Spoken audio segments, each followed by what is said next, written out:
Math.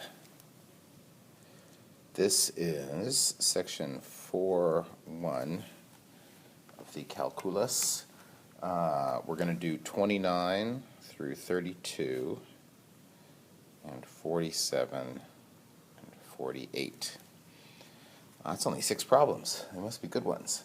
Let's see, number 29. Got some cool curves here. Lamé's special quartic. And let's see, our directions here say use implicit differentiation to find the slope of the tangent line to the curve at the specified point. Check that your answer is consistent with the graph.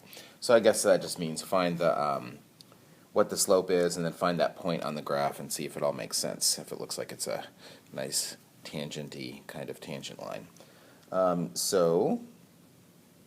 The first one is this. It almost looks like, if you look at the graph of that, it almost looks like a square. And I would challenge you for just a sec to think about this relation here. Of course, if those were x squared and y squared, it would be a circle with a radius of 4, right? So how would you make it even more like a square? Anyway, that's something for you to think about. I know the answer. Do you? So there's a point that's on it.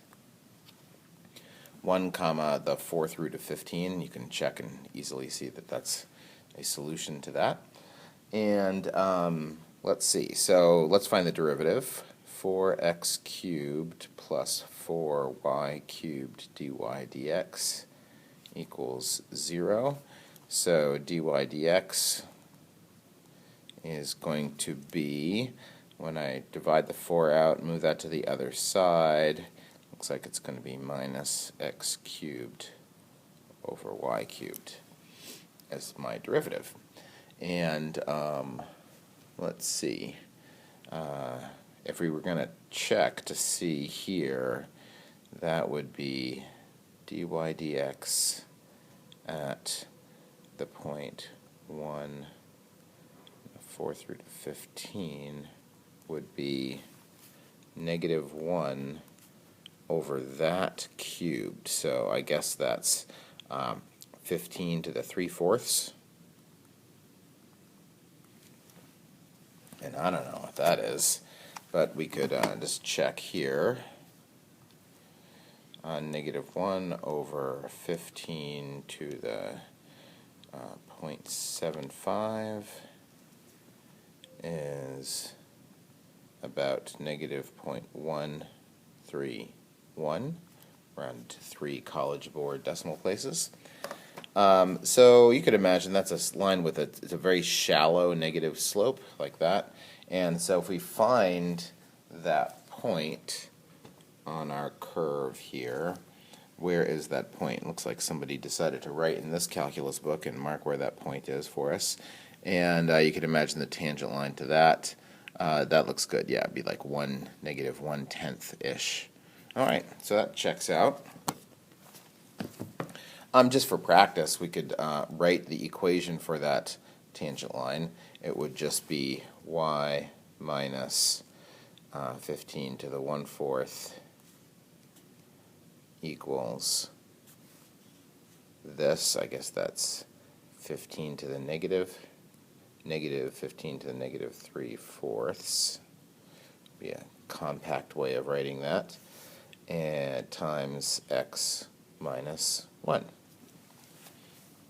Just for practice. All right, number 30. Now that we know what we're doing. So this is the trisectrix. I don't think it's, sorry, I don't know if the was appropriate there. I think this is meant to just be a trisectrix, not the trisectrix. Not really sure the etymology of that. Looking at it, what's so tri about it, and not really sure. I guess there's a sort of like the bubble part on top, and then there's the 2 things going off to the side, so there's 3 total, I suppose. And at the point 0.03.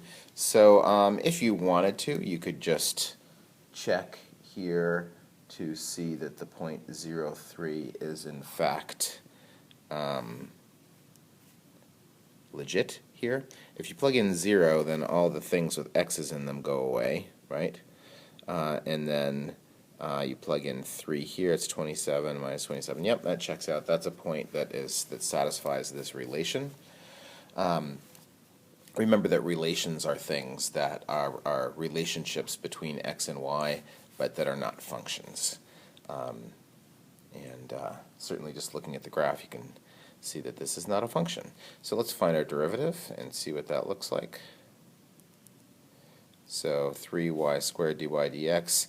I'm going to do the product rule on this, treat that like the first. So the derivative of the first is dy dx times the second plus the first times the derivative of the second.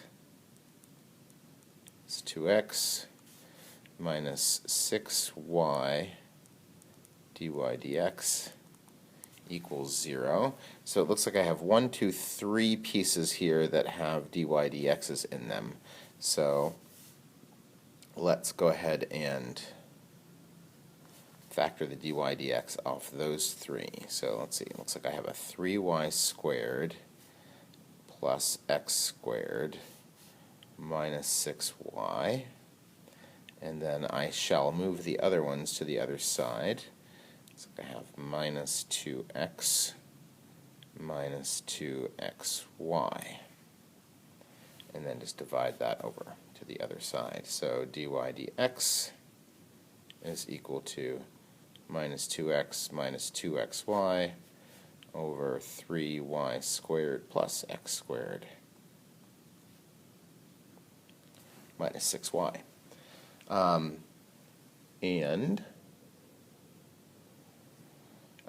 We want to know what the slope is at this point. So that dy dx at the point 0, 3 is, so everything with an x in it is going to go away.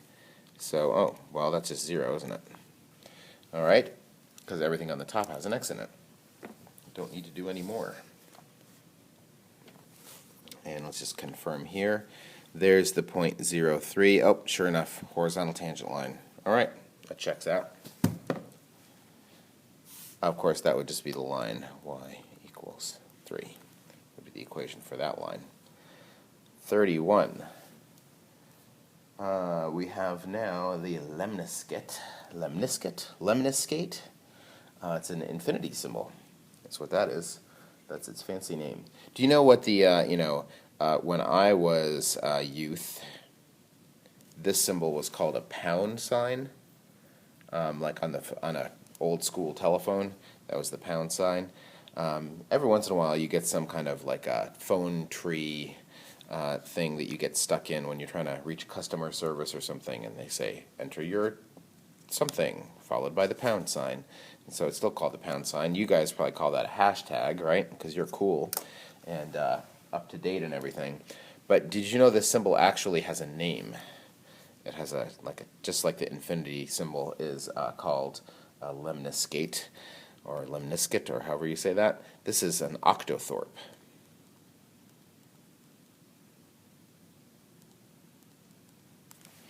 There's something for you, in case you feel like you're not really learning anything here in math class. Well, you just learned something that I bet you didn't know in math class. So, the equation for this particular infinity symbol is that, and supposedly, according to these people who wrote this book, this point 3,1 is on it. Let's just do a quick check. So let's see, 3 squared is 9, so that would be 200 on this side, and then 3 squared minus, that would be 8, is 25. Yep, that's 200. So that point is on that. Okay, so let's find the derivative. Here, 4 times that to the first, and then times the derivative of what's inside is 2x plus 2y dy dx. And on the other side, I have Just a constant there, times the derivative of this.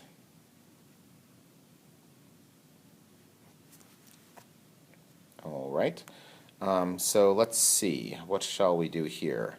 It looks like to solve for dy dx, I'm going to have to... Oh boy. I'm going to have to distribute. Well, you know what? So there's a way of getting out of this situation. I could distribute this and then isolate the dy dx's, get them together. So that's going to be kind of messy. But in fact, I don't really need to do what the directions say here. I don't need to have dy dx equals. I don't need to solve for that. I really only need to find the slope at this particular point. So what I could do is plug in this x and this y and then solve for dy dx. And I bet you that's going to be a lot easier. So let's do that. We'll take that route in this particular problem. So 3 squared plus 1 squared. Mostly 10, and then 6 plus 2 dy dx,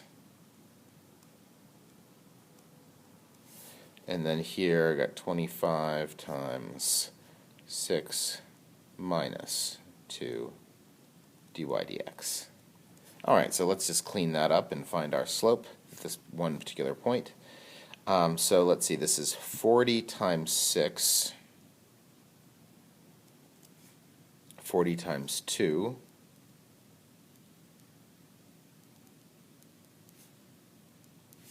(25 times 6, 25 times 2. And I think that looks all good there. So adding this over here, I get 130 dy dx is equal to subtracting that over here. So it looks like dy dx is negative 9 over 13 after we reduce by a factor of 10. And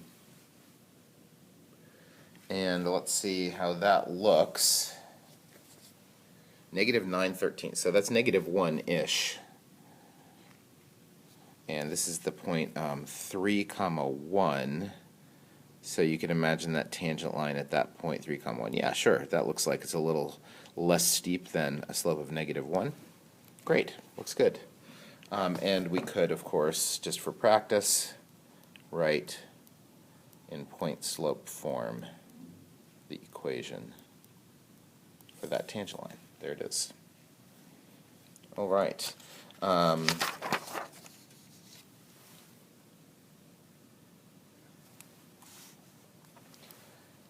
Okay, last one of this little group of problems. I've got x to the 2/3 plus y to the 2/3 is equal to 4, and that goes through the point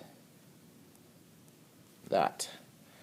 Okay, so that's the square root of 27. Just realizing that might make things a little bit easier for us in a sec. Right, that was like a 9 times 3. We don't like go that way. Like we don't take things like this and turn them into that. You're schooled more in how to take this and go to this. But it's easy to just put that back inside, right, as a 9. All right, so let's see. Should we check real quick to make sure? What's negative 1 to the 2/3 is 1, right? Because the cube root, do that first, is negative 1 squared is 1. And then here, how about that? Well, let's see. The cube root, well, maybe we could do it this way. If we square that, we get 27, and the cube root of that is 3. So 1 plus 3 is 4. Yep, that's good. So here, taking the derivative, 2/3 x to the negative 1/3 plus 2/3 y to the negative 1/3 dy dx equals 0. So let's see, what's dy dx? The 2/3 are going to cancel. I'm going to move that over here, so that would be x negative sign here, x to the negative 1/3 on top, and then a y to the negative 1/3. But the negative powers, that just flips their locations there. So that's probably the best way to write that. You could also write that as negative cube root of y over x. That works too. So let's see what we have here. I think that to find this at the point -1 comma square root of 27 is not really super fun to do without a calculator. I think we're just going to have to estimate this or use our calculator. We'll try to do a quick estimate. The square root of 27, that's like a little bit bigger than 5, right? Over -1, so that's about -5-ish. And the cube root of -5, well, let's see, the cube root of 1, that's between 1 and 2, right? So we'll say 1.5-ish, and that would be negative, because you can take cube roots of negatives, they're still negative, and then there's another negative sign. So it's some number in between 1 and 2. And if we wanted to get a better gauge on that, we could do, let's see, I want to do negative, and then this is going to be the square root of 27 over -1, so that's negative square root of 27 to the 1/3 power. I think I got that all right. And yeah, there it is. It's in between, number in between 1 and 2.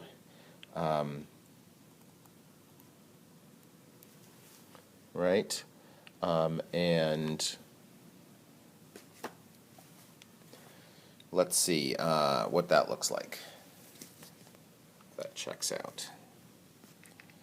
So this is at the point -1 and square root of 27. You can see this is scaled by 2's here.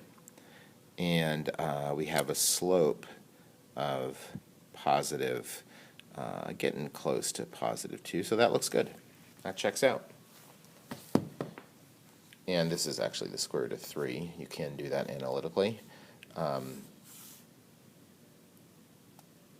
So if we wanted to write the equation for that tangent line, we could.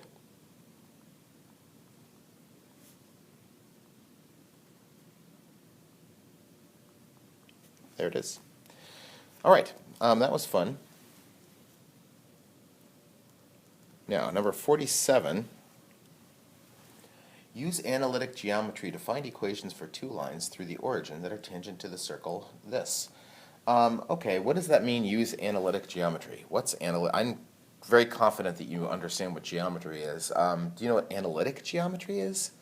Well, that's just geometry, all the things you know about geometry, plus all of the things that you know about writing equations for curves and lines and things like that. So it's like geometry plus all the tools of writing equations for functions, which is sometimes is called analysis. So that's what it means. So I'm going to do a little bit. This is a good problem, I think. These are hard problems. I wouldn't expect you to necessarily just like crank right through 47 and 48. So these might be good ones for you to watch a little bit and then pause and see what you can do yourself. So the first thing I think I want to do here is take this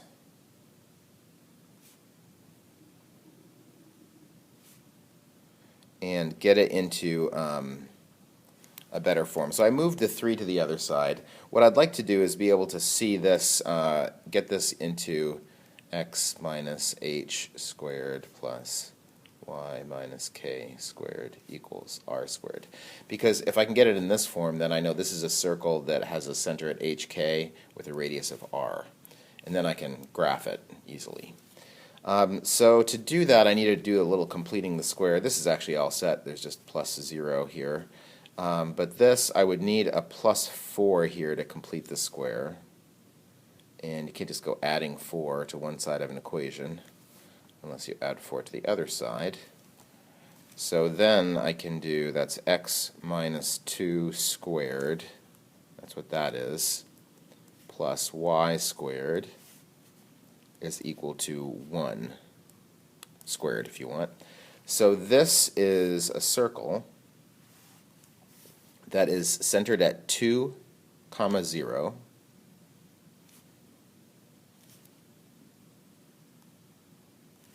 with a radius of 1.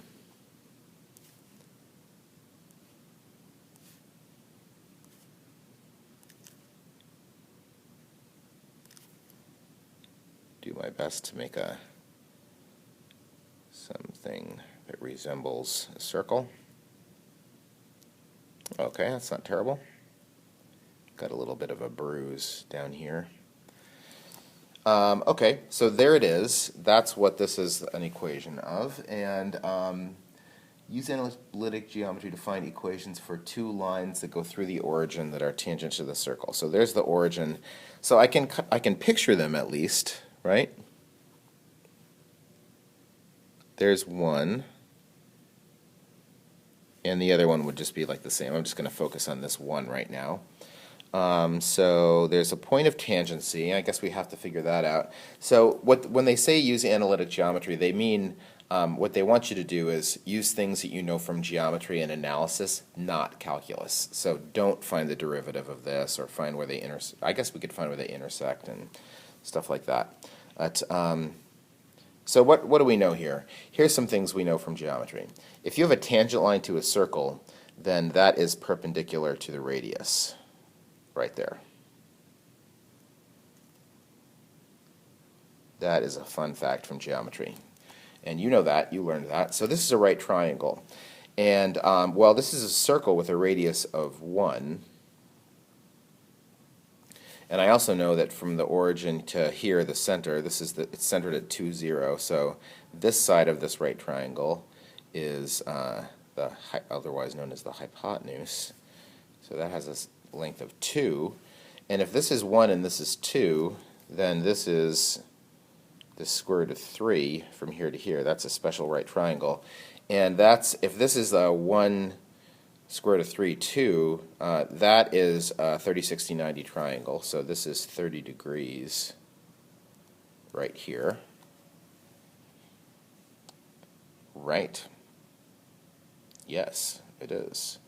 And did you know, here's a really interesting thing here that I think maybe you kind of know this, but if you have a line that's accidentally looking a lot like 45 degrees, which I don't really want. I want it to be sort of generic. If you get a line going through the origin, and you're interested in, hey, what's the slope of that line? Well, if you have any point on it, then you could just do y over x, rise over run, right? But of course, y over x is, that's opposite over adjacent. That's the tangent of that angle. So if you have a line that goes through the origin and you have any point on that, then the tangent of the angle here is the same as the slope,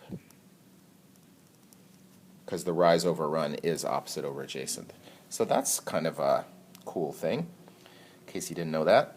And it's funny, you know, we're always talking about slope of tangent lines, and it makes a nice connection why we call these things what we do. So what is the tangent of 30 degrees? The tangent of 30 degrees is 1 over the square root of 3, or the square root of 3 over 3 if you like to rationalize your denominators.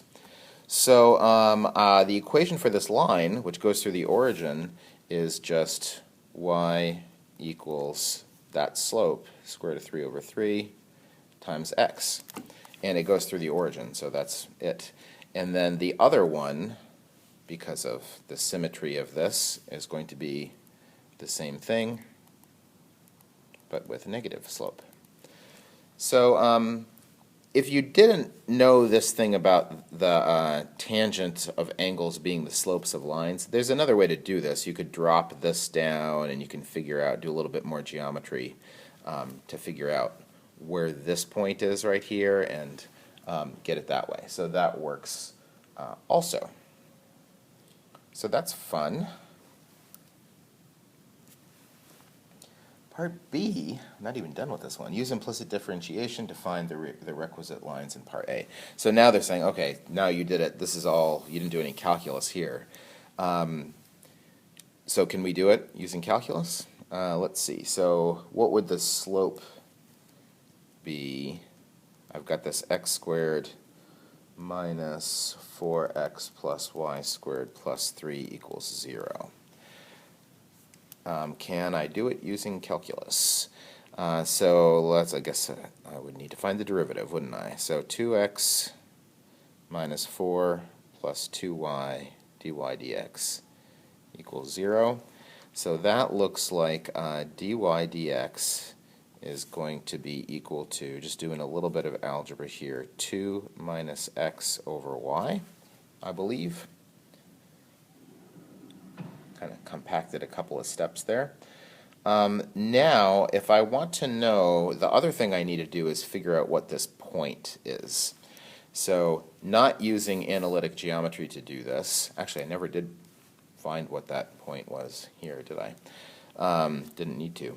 So, how would we do that? Well, I need to find the place. Let's see. What would have to be true here? If I call this some generic point,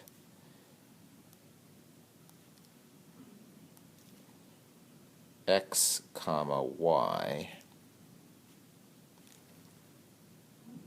then what do I know has to be true? I know that this has to be on the slope of this line right here. Oh, I think I see how we could do this here. So the slope of this line, which would be y over x, must be equal to the slope here, according to this, right? Those slopes have to be equal. Since this line goes through the origin, the slope of it is just y over x. And, of course, the slope of the tangent line to any point on this circle is the derivative. So we did some problems kind of like this before, right? Back in Chapter 3, we just didn't have the same x's and y's mixed up here. So what does that give me? It gives me, cross-multiplying here, it gives me y squared is equal to 2x minus x squared. Okay, that's fine, but that is an equation with two variables in it. So what am I supposed to do with that? Well, the other thing that has to be true, I mean, it has to also be a point on this. So any xy that we find that's a solution, it has to satisfy this, that the slopes are equal, but it also has to be on the original curve. So I think I have a system of equations here, right? And since I have just one y squared here, I can substitute this for the y squared, and I should be in the clear. So let's see. If I do that, I'm going to get x squared minus 4x plus, and then instead of y squared, I'm going to substitute this.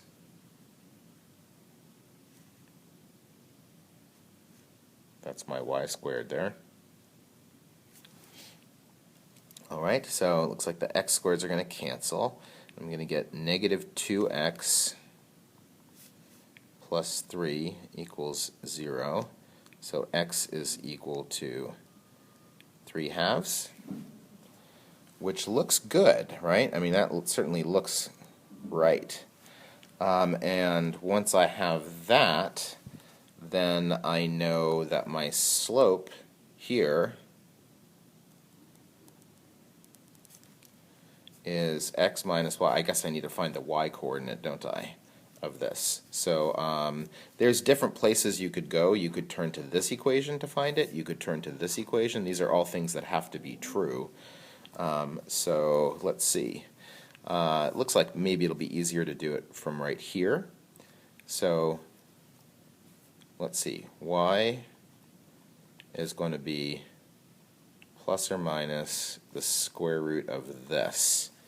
So that's 3 minus 9/4, which is, let's see, I guess that's 12/4, right? So that's the square root of 3/4, or the square root of 3/2. All right. So what is the equation for our line right here? Well, it goes through the point. If we take that positive one with the positive y coordinate, it's at the point 3/2, comma, the square root of 3/2, and the slope is, that's the easiest way to find it there. You can use either one of these because this point is a solution to all of our equations here. So that would be the square root of 3/2 over 3/2. The over 2's cancel out. So my slope, dy dx, is the square root of 3/3. And so the equation for the line in point slope form is y minus square root of 3/2 is equal to the square root of 3/3 times x minus 3/2. There's the equation for the line. And you're like, wait a second, that's not the same as this. And actually it is. You can, if you want to, you can probably see how the 3's are going to cancel when you distribute, and then you add that, and it's going to cancel that out, and it's all good. It's the same. So what's the difference between these two equations? They're the same line, just has different information coded there. This, you look at this and you're like, oh, that's a line that goes through the origin with that slope. And here, you look at this and say, oh, that's a line that goes through this point and has this slope. So just different information there. And then, of course, there's the negative one, too. You can do that. That's a lot of work there. If you are brave and you got all that, then you can pause this video and try number 48. So 2x squared minus 4x plus y squared plus 1 equals 0. So how do we get this into the standard form for an ellipse? I will remind you of that. So I would need a 1 to be here to complete the square, but that's really adding 2 to this side because of the 2 that I factored out here. So that balances everything out, and that gives me x squared minus, x minus 1 squared plus y squared. But there's a 2 there, so I need to divide everything by 2. No, I don't. Just kidding, because this is a 1 here. I want this to be a 1 here. So there's a 2 on the outside of that. So with a 2 on the outside of that, I would actually like for this to be a number on the bottom. So that's over 1/2. That's the same as having a 2 there, is the same as having a 1/2 on the bottom. Right? I think I'm good there. And then, so what's up with this ellipse? This is an ellipse that has a center at 1, 0.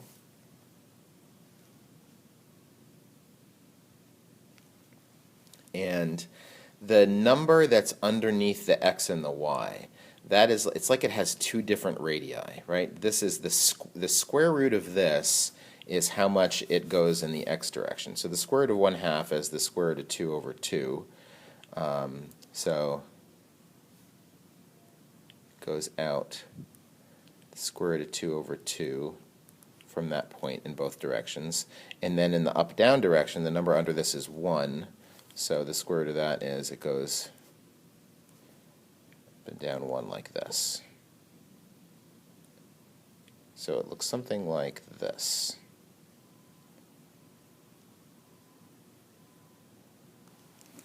Right?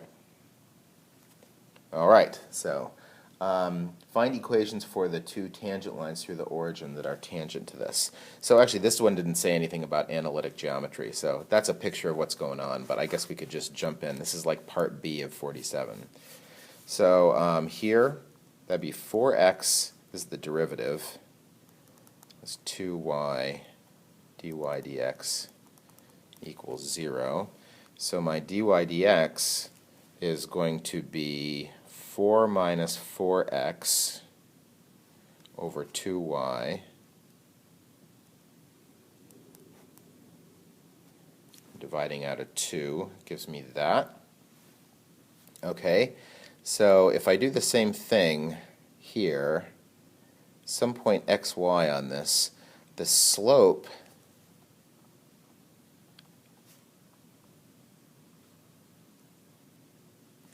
the two different ways of writing the slope have to be equal to each other. So the slope of a line through the origin is just going to be y over x.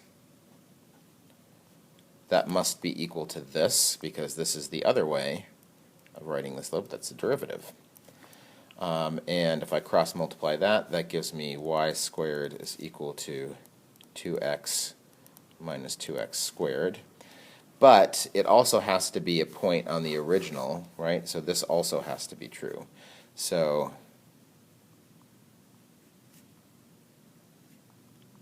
playing out a lot like the last one did, right? Substitute y squared equals this.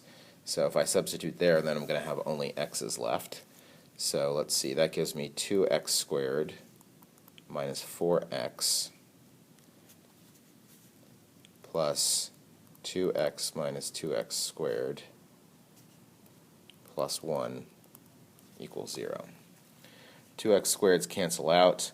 I get minus 2x plus 1 equals 0. So x is going to be 1/2. Does that look right? 1/2. Sure. That looks good.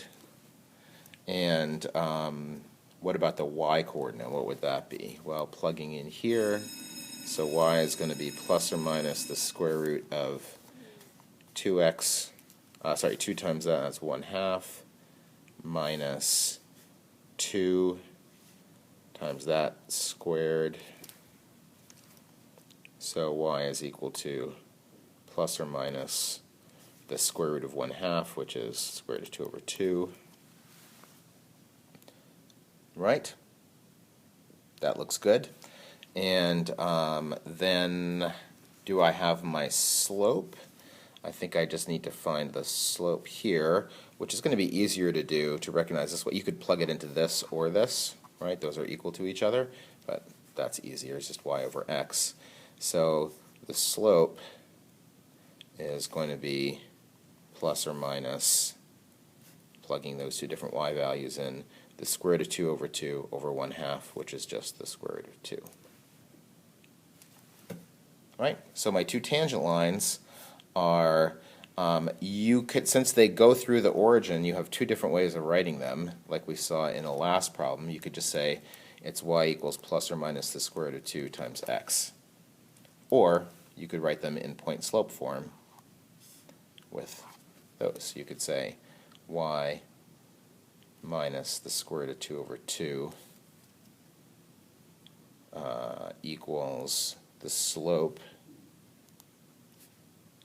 is x minus 1/2, and the other one would be y plus square root of 2 over 2 minus x coordinates are the same.